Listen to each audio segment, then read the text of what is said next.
Good morning, everybody. Welcome to another episode of the Smashi Business Show. Today is September 5th, 2024. It is Thursday.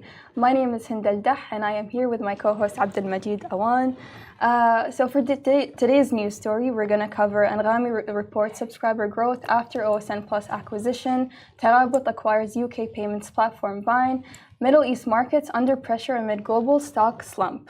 Before we get into any of that, however, Majid, let me ask you, did anything happen this morning that we can talk about on the show? No morning goes by when nothing is happening. These all stories, they're the big stories, but in the morning, I saw a very good report by MENA. Their board has decided that the term from the river to the sea, which is used by pro-Palestine protesters for a free Palestine, for the end of war, which is happening, they have called it not a hate speech comment now. So you can use these terms on the Meta platforms, that is Facebook, Instagram, YouTube. So because unfortunately, that slogan has been declared by X, I remember by Elon specifically, that it is a hate speech. And if you were to use it, if you were to write on a tweet, from the river to the sea, Palestine will be free, you will probably be shadow banned or have your tweet removed. So mainly the concept is that the ruling came after the board reviewed 3 Facebook posts. The 3 Facebook posts said, which had this term, which had this slogan in them, and they reviewed it and they said that it does not contain language calling for violence, exclusion, or glorification of Hamas, which Hamas used this phrase in their 2017 charter. So they said it does not contain any language about that, and the decision also highlights the complexity of protecting free expression, free speech, which we always talk about, and political speech on Meta's platforms, especially during the heightened tensions with the ongoing genocide in Gaza, which we're all witnessing. And just a few things about this slogan, that in Germany, using this slogan from the river to the sea is now a criminal offense. You can go to jail and be fined. In December last year, the Council of American Islamic Relations filed a discrimination complaint on behalf of a black Muslim Arab American teacher in Maryland, US, after she was placed on administrative leave for her email signature, which had this slogan. And the US Congress member Rashida Tlaib was censured for using the phrase. So these are the instances that are the big instances related to this slogan. So, and now Meta, one of the biggest tech platforms, saying that it's not hate speech. Maybe other places will follow suit, and maybe X will also follow suit. Do you feel like Meta is taking a turn now? I mean, it's previously been seen as a platform that sells, users' information to the government, but recently Mark Zuckerberg came out and said that he was actually forced by the government. Yeah, he was pressured by the Congress, the US Congress. But now he's taking a huge turn in favor of free speech and saying that, this isn't a hate speech slogan, which is seen by many in the West. Okay, this is not acceptable. But in the Arab world, we've been using the slogan for a long time. And I guess the slogan is a problem when you connect it with Holocaust. That's all I can say about this.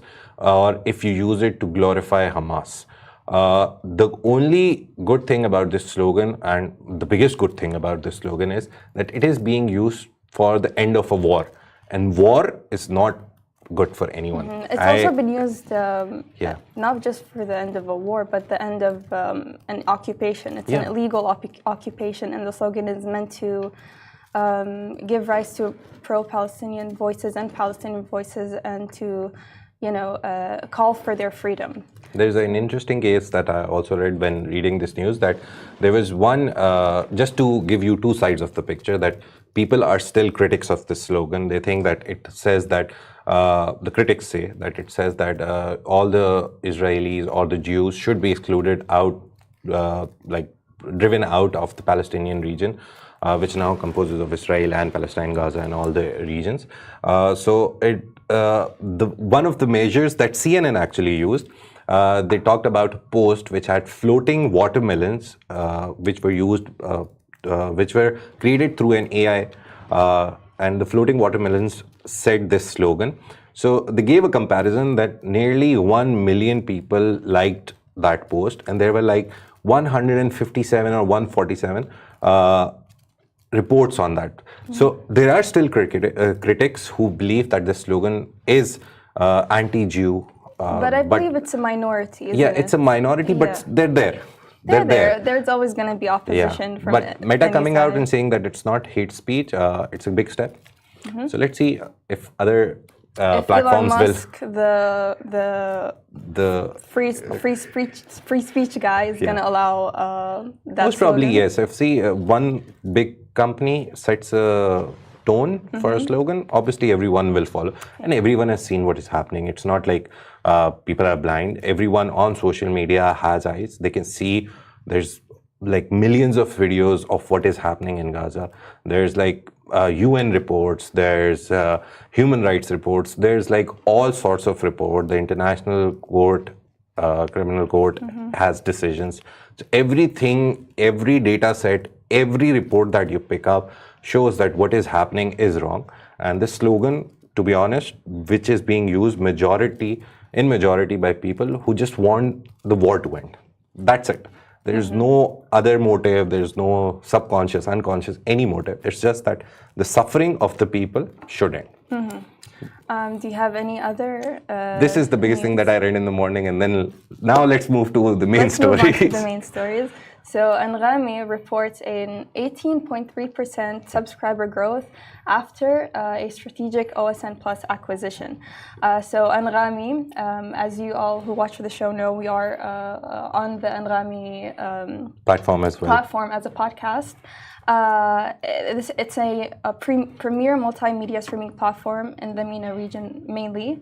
And it's announced a significant growth in its video streaming subscriber base. So now I guess it includes more videos than it's not just podcasts or audio. It's more video now. Yes. So what happened was OSN, they struck a deal with Anghami. Anghami apparently wasn't growing as much as they should have. When they came back in 2012, they were one of the biggest platforms. They were the only and the first platform which included legal music. You could listen to it, download it offline and listen to it. So it was a legal music platform.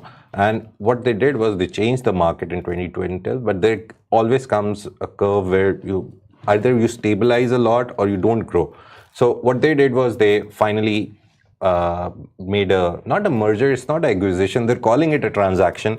So transaction was that OSN Plus bought their shares at a premium price, not at the price at which they were being dealt on NASDAQ. They were bought at $3.69 per share, which was way above the normal price at the end of the day on that day of stock market. And they now own the majority stake in Anghami.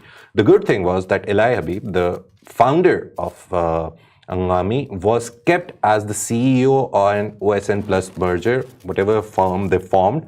He was kept as the CEO. So now Anghami has video content as well.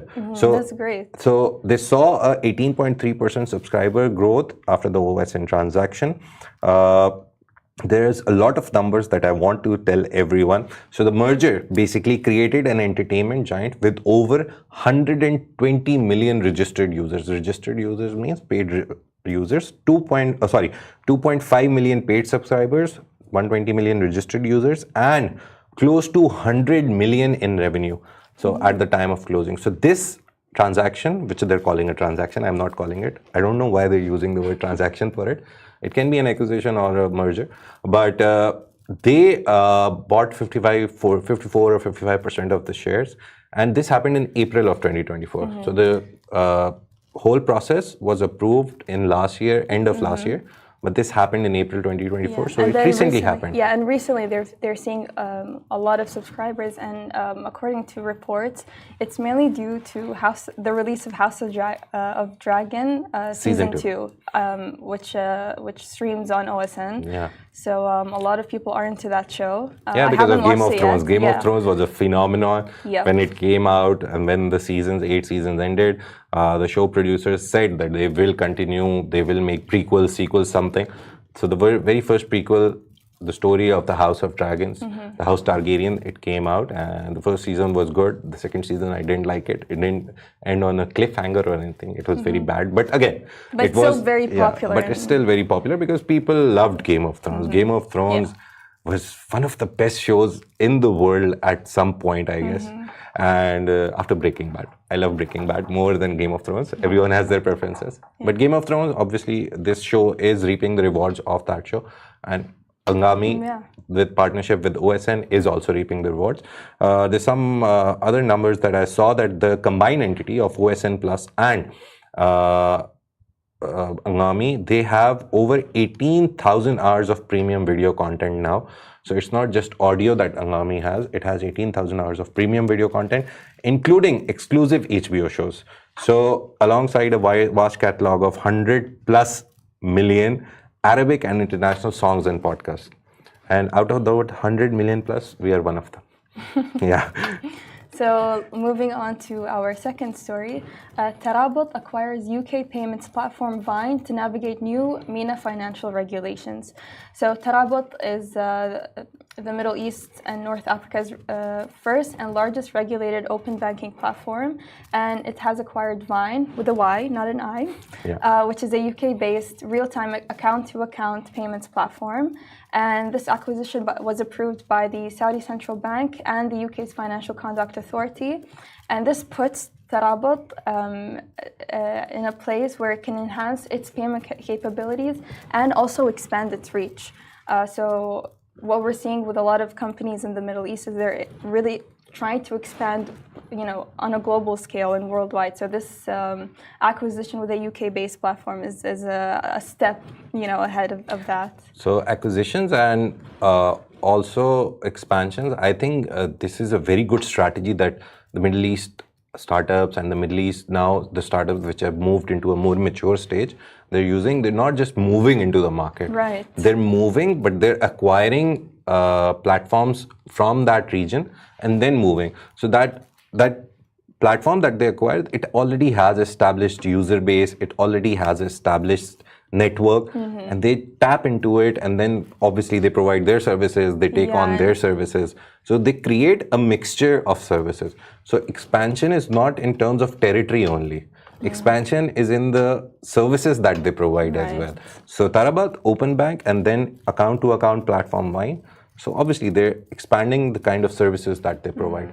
So it's very, very smart move, to be honest. It is. It's not just a very normal move. A lot of people, for example, Al Majid Farood, that is seeing the IPO is going to close soon. September 15th was the last date.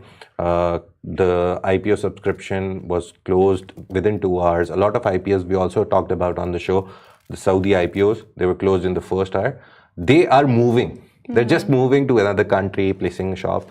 Maybe they can acquire a perfume factory there or perfume setup there and then put their products in. Because some brands in the UK or in other markets, in the European markets where Al Majid Farood is going, they already have established brand presence. They have a recall value. People love those brands. So they can maybe start acquiring stuff. Good idea, right? It is a very good idea, actually. So this integration will offer businesses in the Middle East, especially in retail and automotives, the ability to conduct instant secure payments and bypassing traditional costly methods. So this will be a good alternative. So basically, they're bypassing banks because they charge a lot. And they take a lot of time to process. We talked about crypto as well. People love crypto because the transaction... Just easier. Yeah, the transaction is quicker and the amount that you get deducted from your part is also cheaper. And Tarabut will begin rolling out Vyne's A2A payment technology starting in Bahrain, with also plans to expand in Saudi Arabia and the UAE. And it's also poised to capitalize on new financial regulations, offering seamless payment solutions and enhancing real-time reporting and reconciliation. So yeah, this acquisition will put Tarabut to continue its mission of connecting financial ecosystems across the Middle East. So yeah, that's a good thing. And yesterday, the Saudi Central Bank also announced the second part of their framework for open banks. So Tarabut is trying to go to other markets by going for not only acquisitions, they're also trying to be compliant with the policies of the country that they're moving in. So their Saudi expansion is obviously in the plans, but before going there. They're the open banking platform. They have to comply with Saudi's policies as well. Yeah, of course. So it's a good move. Again, very smart move. MENA people are very smart right now. The startups, the youngsters who are coming up with these startups. So anybody watching the show should take tips from these guys because they really know how to expand their business and make themselves known. Yeah. Let's move on to our final story. Middle East markets under pressure amid global stock slump. So the global stock markets took a big hit on Wednesday, and this was primarily driven by a sharp drop in tech stocks, particularly Nvidia, whose shares fell by over 9%. And the sell-off had a ripple effect worldwide, of course. It affected a lot of different markets across the globe, with European markets down by 0.6% to 0.9%, and Asian markets, which including Tokyo and Taipei, dropping more than 4%. Now, here in the Middle East, the markets also followed suit, with stock indices in Egypt, Saudi Arabia, Dubai, and Abu Dhabi experiencing declines. Yeah, so the global stock market, we saw recently in this month also that actually at the end of last month, that the global stocks fell like crazy. There was a big slump, and that was because of the jobs report that was about to be published in the US. So the job report, it was expected that nearly 150 or 160,000 jobs were created in US, but the numbers were very low. They were like 115 to 120,000. So that report, before it came out, created this red environment where everything is red, everything is in minus. And then after that came, it was again the same story for a few days, but the markets, they recovered.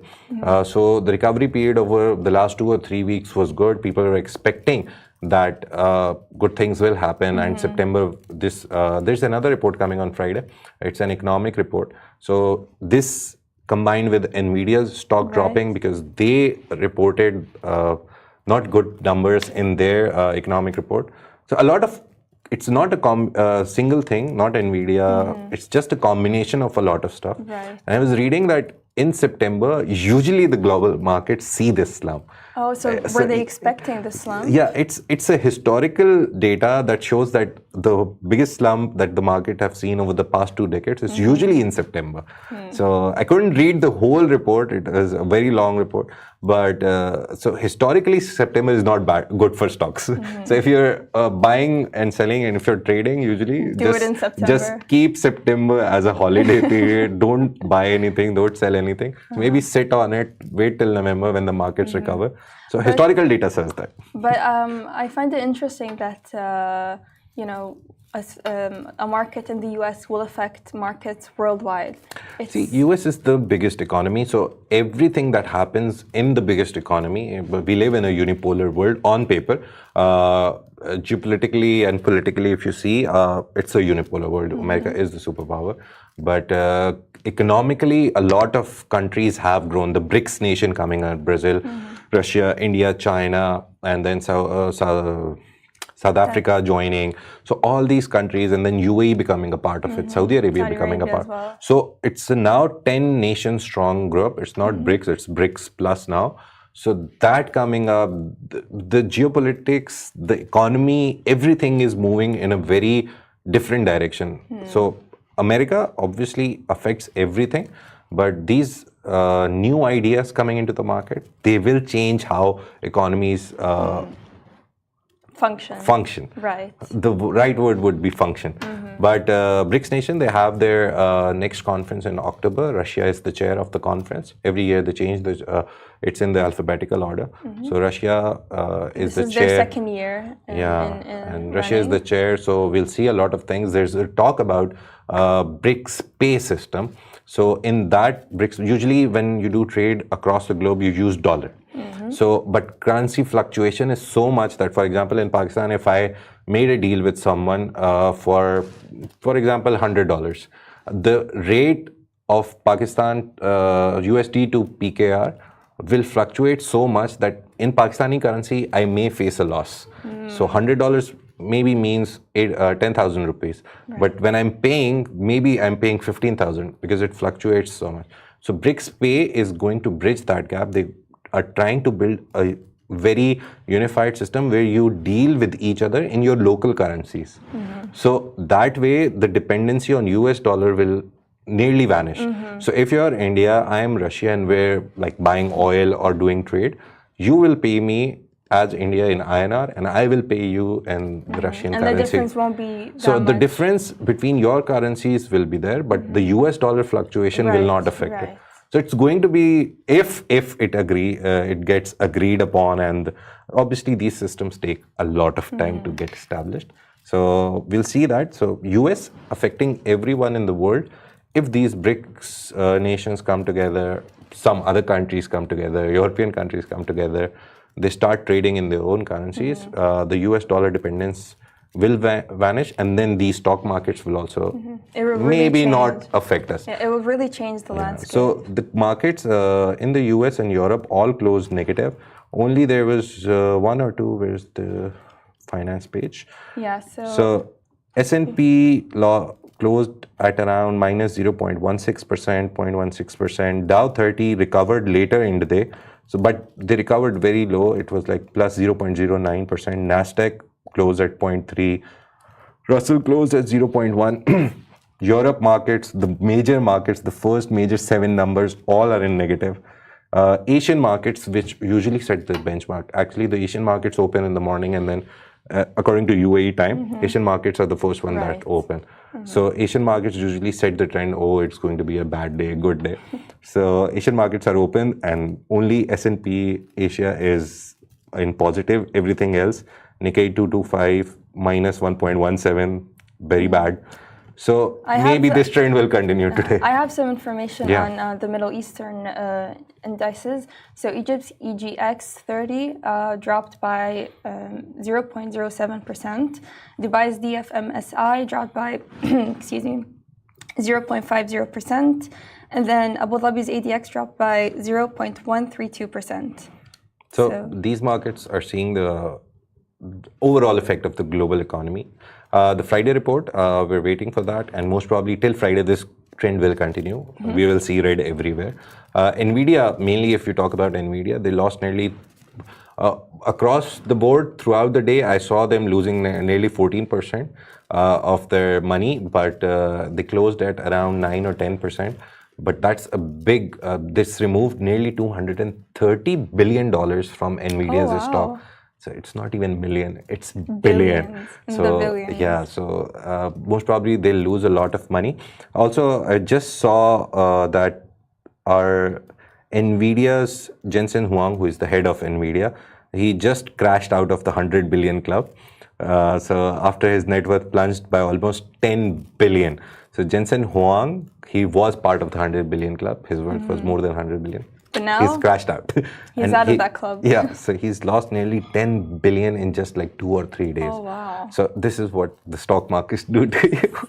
I remember even the last slump that we saw in August, a lot of people lost a lot of money. Elon Musk lost nearly $15 billion. The guy, Microsoft guy, Mr. Bill Gates, he also lost a lot of money. Warren Buffett lost a lot of money. He was smart, he sold Apple at that time. So yeah, stock markets are a very big thing. We usually don't discuss it, but whenever there is a slump, we have to discuss it. So today we discussed a lot of interesting things. In Anghami and OSN partnership is reaping rewards. Finally, Anghami saw 18.3% growth in their subscriber base, mostly pushed up by the House of the Dragon. Every time I try to say it, Game of Thrones comes on my tongue. So yeah, House of the Dragon Season 2, it was very useful for both of them because OSN Plus streams that. So in Anghami saw an increase, then we talked about the global slump and then Middle East markets being affected. And Tarabut, the biggest open banking platform in the Middle East, has acquired Vyne, which is a UK setup, which is a UK platform for account-to-account payments, and they're expanding in the region. They're doing good. So this is what we've discussed today. Yes, so if you joined us in the second half of the show, or if you missed a part of it, you can always find us on all these streaming platforms like Anghami, Spotify, and Apple Podcasts. You can also find us on Instagram, TikTok, X, Facebook, and YouTube. We also have a daily newsletter that comes out at 6:30 a.m. Every day. Yeah. And we talk about the things we talk about on the show with more detail, as well as other short stories. Thank you, everybody, for joining us on the Smashi Business Show, a Smashi Business production, part of the Augustus Media Podcast Network. We'll see you tomorrow. Bye-bye.